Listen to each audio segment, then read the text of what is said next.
Let me start with the story. In geopolitics, there is a rule every serious power follows. When the throne looks unstable, don't back the king. Back the forces that can burn the palace. That is exactly what is happening today in Bangladesh.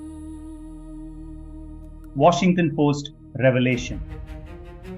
The United States is not talking to Jamaat-e-Islami because it loves Jamaat. It is not doing this because BNP is weak. It is doing this because Bangladesh is entering uncertainty.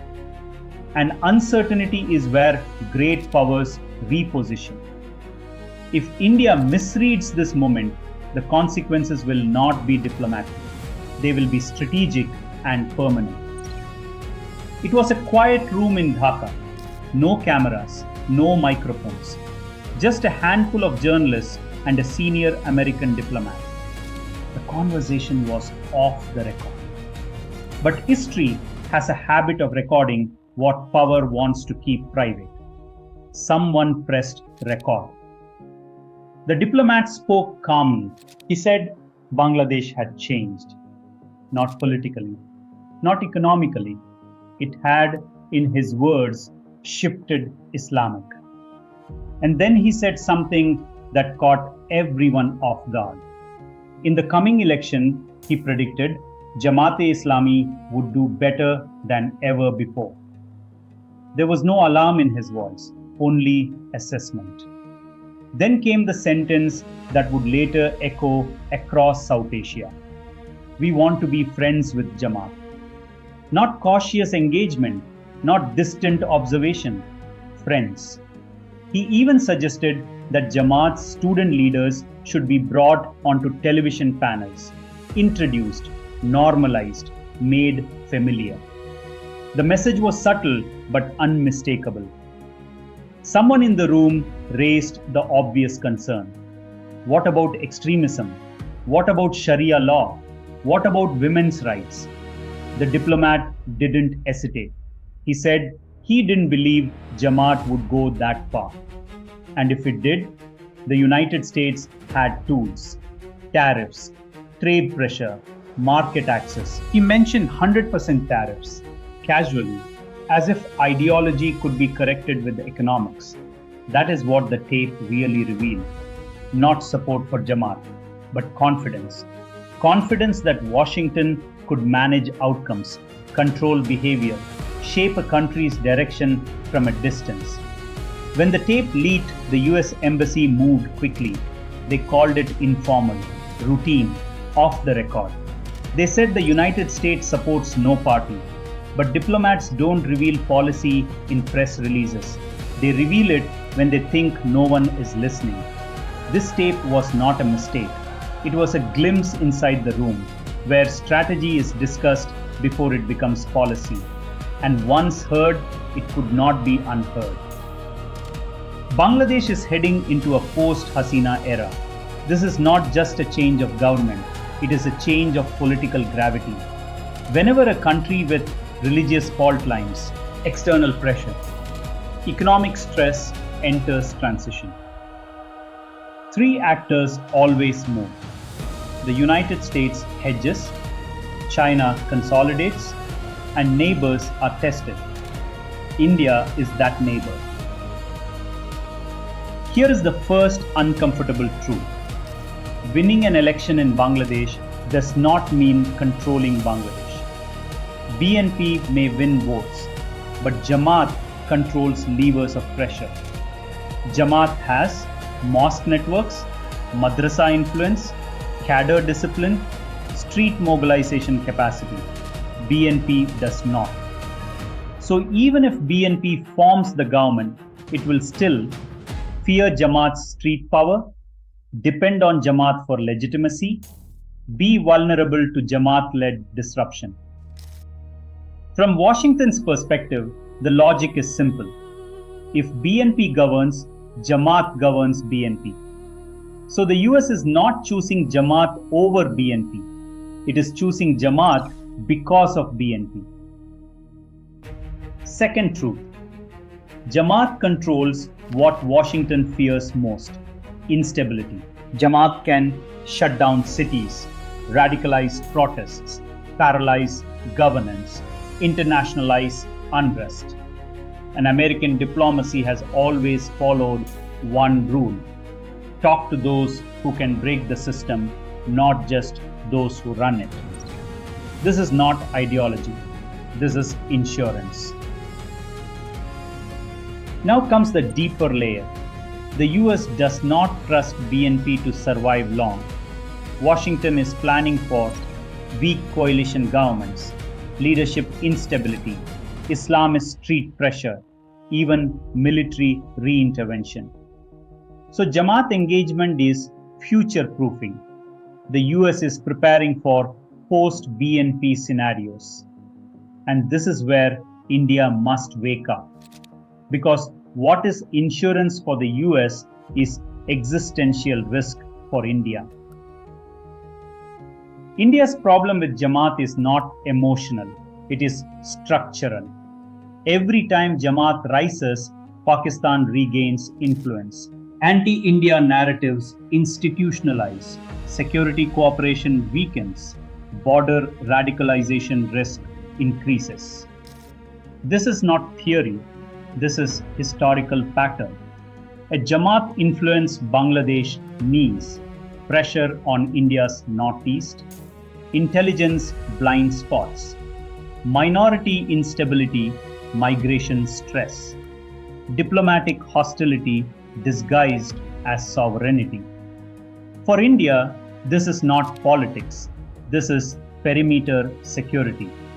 And this is why India views US engagement with Jamaat not as diplomacy, but as strategic negligence. Now let's talk about the silent actor, Awami League.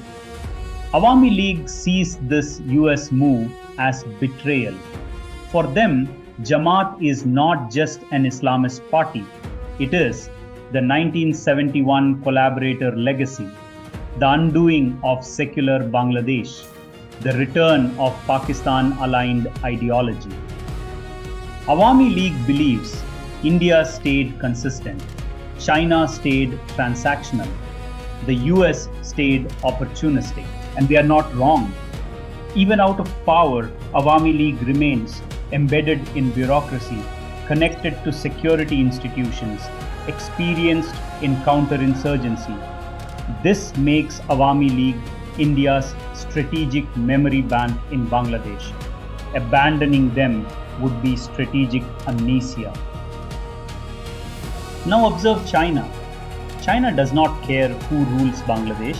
China only cares about ports, roads, energy corridors, debt-anchored influence. If BNP rules, China invests. If Jamaat rises, China adapts. If chaos continues, China arbitrages. China is not playing elections. China is playing geography, and geography always wins. Every delay by India, every distraction by the US creates permanent space for Beijing. So is the US anti-India? No, the US is anti-uncontrollable India. India refused unequal trade deals, data surrender alliance, discipline, economic subordination. India wants partnership, not permission. So the US recalibrates leverage, not directly against India, but against India's neighborhood. Bangladesh becomes pressure terrain. This is not punishment, this is strategic messaging. India must respond with realism, not outrage. India must engage all power centers quietly, preserve Awami League as strategic reserve, convert economics into security leverage, draw silent red lines, block China's irreversible expansion. Above all, India must remember one truth: nations that outsource neighborhood stability eventually lose strategic autonomy. This is not Bangladesh's test. This is India's moment of clarity. Because geography does not forgive hesitation.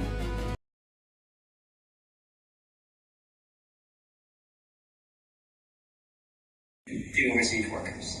The remittances coming in, the vote of confidence that was in the IG, people identifying Yunus as someone who could be trusted and therefore putting their money back in the formal channel was huge. And the RMG sector never missed a beat. I've had people from other countries in the region tell me, Sri Lanka would never have survived a similar situation with that little. So a lot of things went right, particularly the macro management of the economy was very good. I think actually things like the conviction of Hasina, politically genius. It's shocking that they managed to get that decision before they left. And the ICT is not a tribunal we recognize. It was not a free and fair trial, what have you, but she's guilty. And they proved it. And they did it within their mandate, which was impressive. Yunus's management of the BNP when the students failed to form a real party was genius. His going to London and negotiating Tariq was a level of political acumen that I can tell you for a fact none of us at the time thought he had. There have been a number of times when we thought, with his stellar reputation intact, and those were the threats. He did not back down to the army, despite everything that's happened. He did not back down to the oligarchs. He did not back down to the parties. People have criticized the way he's handled the parties, but he has said, this is your problem, this is your problem, this is your problem. You have to talk to each other. Your parties are talking to each other. Jamaat and BNP have each other on their speed dials. That of the economy, some of the reforms they're putting in at the end. I mean, the whole management of the July Charter and this referendum, and we can criticize who's going to understand the referendum, blah, blah, blah. But that management of Jamaat, the referendum is going to be on the day of the election, shut up. And BNP, it's going to be all the things you didn't agree to, shut up. Or y'all can walk away from this. And they didn't. So I think what we've identified is that there is a giant, invisible force of social cohesion in Bangladesh. Every time we thought things would spin off since August 5th, starting with August 5th, we evacuated on August 5th. We just had a meeting this morning where we talked about this. 1 month later, we were riding back to Washington saying, no, everybody can come back. And they were like, you're crazy, that's not possible. And we had to explain to them that Bangladeshi society had risen up a second time and reimposed order spontaneously without the involvement of the government. I don't think any of you guys give yourselves credit for what keeps happening. For the fact that it's not the parties, and it's not the government, but the people and the parties and everything. They keep backing away from confrontation. So, which is why I simply do not believe that Jamaat can impose Sharia.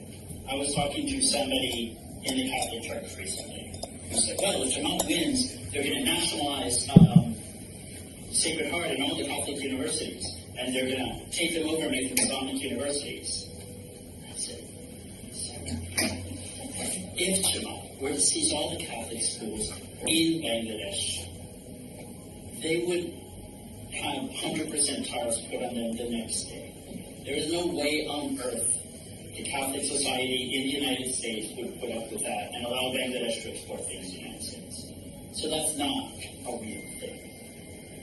And while our government may not be the leader on this, Bangladesh's entire economy, 20% of your exports to the United States depend on a series of socially liberal clothing chains and clothing brands that play a huge role in the fact that your factories are some of the most modern and safest in the world that export. The internal ones, different matter. So, if Bangladesh tell women they can only work 5 hours or takes them out of RMG and imposes Sharia law, there will be no more orders. And if there are no more orders, there will be no Bangladeshi economy. Jamaat is not going to do that. Precisely because there are too many university-educated, smart people to do that. We will make exceedingly clear to them what will happen. The Europeans will make it exceedingly clear to them. One thing is that you're Saudi Arabia, and a different thing is that you're Bangladesh and you become Saudi Arabia. So, what I would encourage you, and what our position is with regard to Jamaat, is we are going to talk to Jamaat, we are going to talk to Hafizat, we are going to talk to Awami League. We want them to be our friends because we want to be able to pick up the phone and say, I think you just said, so here's how that's going to play out. And because they're not stupid, they're not crazy, that doesn't mean we can protect everything and that some things won't change. This is largely your fight, which is why it's somewhat about engaging with the women on that side, and it's about trying to engage. I understand it's hard. We engage. You also have conversations with people in which they tell you the same 5,000 points over we would like to break out. That reformist Jamaat. Yeah. These guys, the people who won in Dhaka University, can you talk to them? Will they go on your show? We're just looking for ways to engage and talk to people. But the Bangladeshi people are the ones who have decided to shift. Like there's been a shift. They've shifted right. They've shifted Islamic. If they don't, if that's not how the election turns out, great. Then the only problem will be BNP destroying itself through internecine corruption violence. But in all likelihood, Jamaat is going to do better than it's ever done before. They're going to be at the table, and it's going to be hard. But I don't think the full-blown panic is helpful, because there are guardrails. There is only so far that you go. You are an export-driven economy almost entirely dependent on the West. If you sold everything to China, you'd be in big trouble, because they could care less what they would do. But you don't. You sell everything to the United States and Europe. And even if our government doesn't care, our consumers do, and our companies do, and they care about their reputation, they care about these things.